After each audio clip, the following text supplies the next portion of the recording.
नमस्कार बच्चों, the dynamic education में आपका बहुत बहुत स्वागत है। ये वीडियो मुझे अनफॉर्चुनेटली बनाना पड़ रहा है क्योंकि पिछले कई 10 दिनों से 15 दिनों से जब से सीबीएसई ने अपने बोर्ड एग्जाम को कैंसिल किए हैं तब से हम लोग लगे हुए हैं कि जितने भी स्टेट बोर्ड वाले हैं वो भी एग्जाम को कैंसिल करें, क्योंकि वो भी बच्चे ही हैं, आईसीएसई वालों ने कैंसिल किए।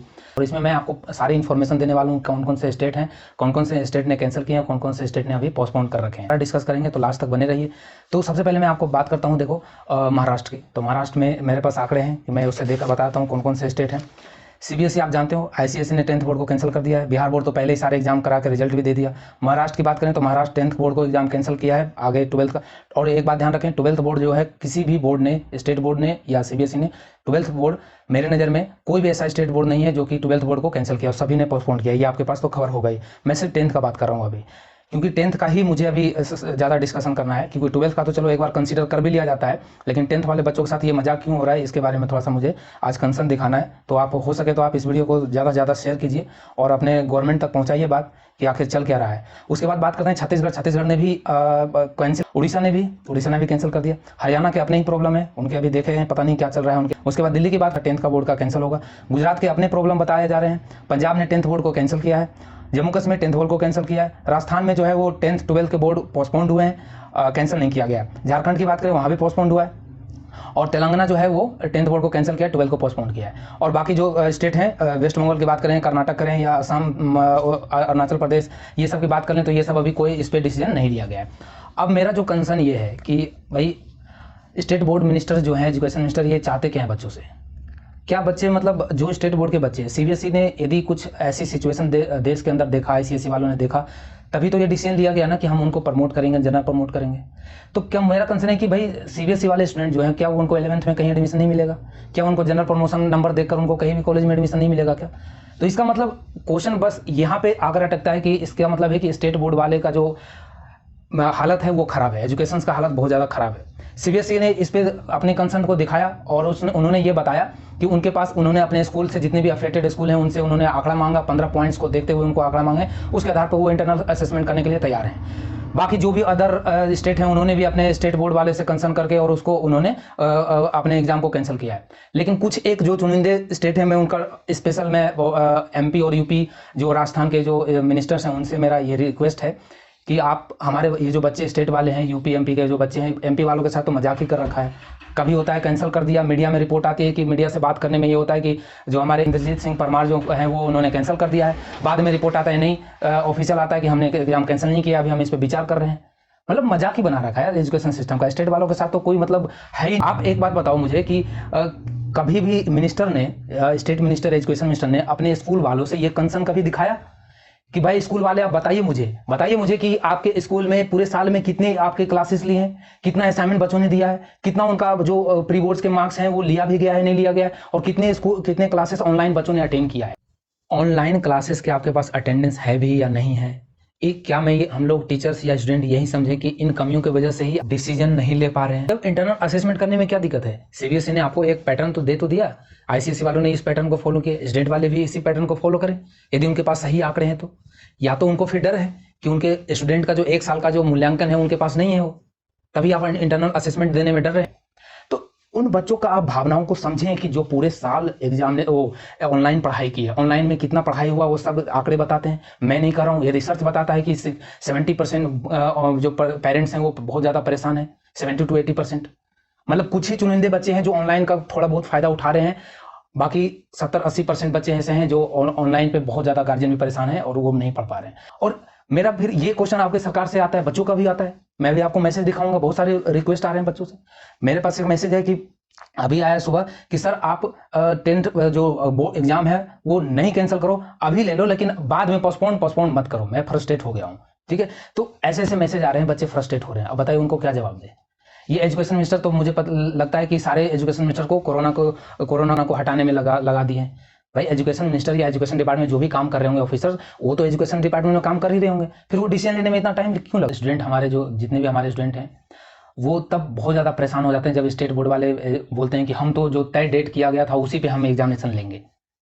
ये सबसे ज़्यादा दुख होता है कि मतलब मुझे एक बात नहीं समझ में आ रहा है कि वो जो ऑफिसर्स हैं वो पता नहीं किस दुनिया से आए हैं। देश में तबाही मच चुका है, मैं क्या बताऊंगा, आप खुद टीवी देख रहे होंगे तो आप हर स्टेट का आप देखते हो दिल्ली का मृत्यु दर कितना है। 24 घंटे में 300 से 350 मृत्यु हो रहे हैं, 200 250 ऐसे हर स्टेट में हो रहा है, किसी में 100, कोई छोटा स्टेट है तो वहाँ पे 50-60 की मतलब डेली मौतें हो रही हैं। अब मेरा एक क्वेश्चन आपसे ये है, सरकार से ये है कि आप एक बात बताइए कि जिस घर में अनफॉर्चुनेटली जिनके घर में ये डेथ हुआ होगा, पहले तो मैं उनके परिवार के साथ संवेदना व्यक्त करूंगा, लेकिन जिनके घर में ये हादसा घटा होगा, कोरोना के कारण मौतें जिनके घर में हुई हैं, और ऐसे कितने दिल्ली में कल की बात करूं, मैं लेटेस्ट बताता हूँ 324 मौतें हुई हैं, बताओ। तो कहीं ना कहीं वो तो फैमिली से रिलेटेड होंगे, बच्चे से रिलेटेड होंगे, वो फैमिली जिनके घर के चिराग बुझ गया। तो इसका मतलब ये हुआ कि वो बच्चे अपने आप को कैसे तैयार करेंगे बोर्ड एग्जाम के लिए, बताइए। क्या ये सरकार को नहीं दिखता है? क्या ये एजुकेशन मिनिस्टर के जो ऑफिसर्स हैं उनको ये बात समझ में नहीं आ रही है कि इतने सारे मौतें हो रहे हैं उनके पर, वो अपने आप को कैसे बोर्ड एग्जाम के लिए प्रिपेयर कर पाएंगे?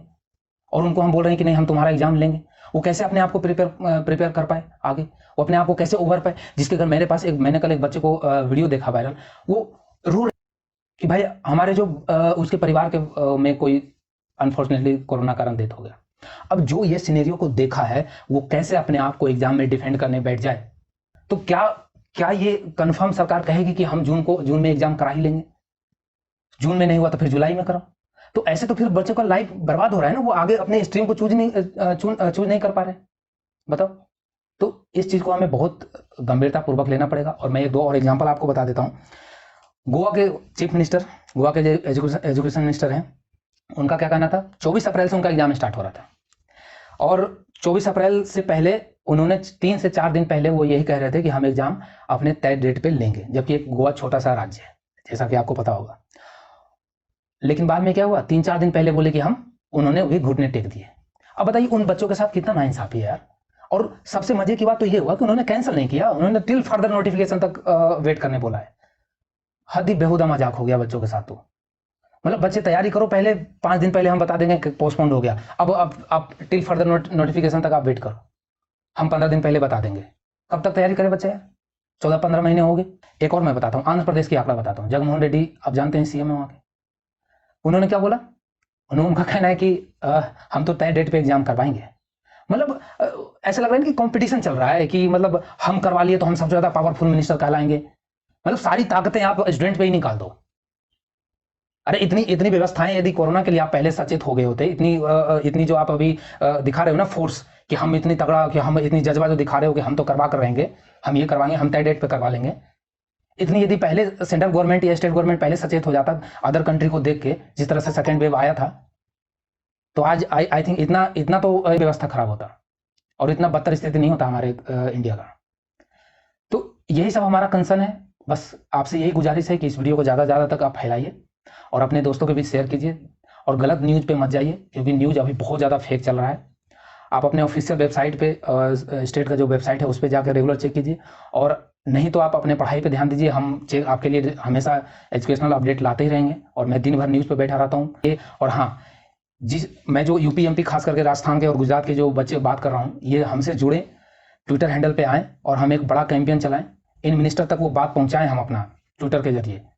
सीबीएसई के स्टूडेंट ने 2 लाख एक दिन में ट्वीट किए। अब मैं एक बात और बताता हूँ कि भाई मेरा ये क्वेश्चन बच्चों का भी क्वेश्चन है कि जब नरेंद्र मोदी साहब डिफरेंट स्टेट्स के मिनिस्टर को जब भी कोई प्रॉब्लम होता है तो वो मीटिंग बुला सकते हैं, तो क्या हमारे जो हम बोलते हैं हमारे देश के शिक्षा मंत्री रमेश पोखरियाल निशंक हैं, क्या उनका एक दायित्व नहीं बनता है कि वो सारे स्टेट के एजुकेशन मिनिस्टर को एक मीटिंग ले? तो मुझे लगता है एक मीटिंग लेना चाहिए सेंट्रल गवर्नमेंट को भी, और उनको बताना चाहिए।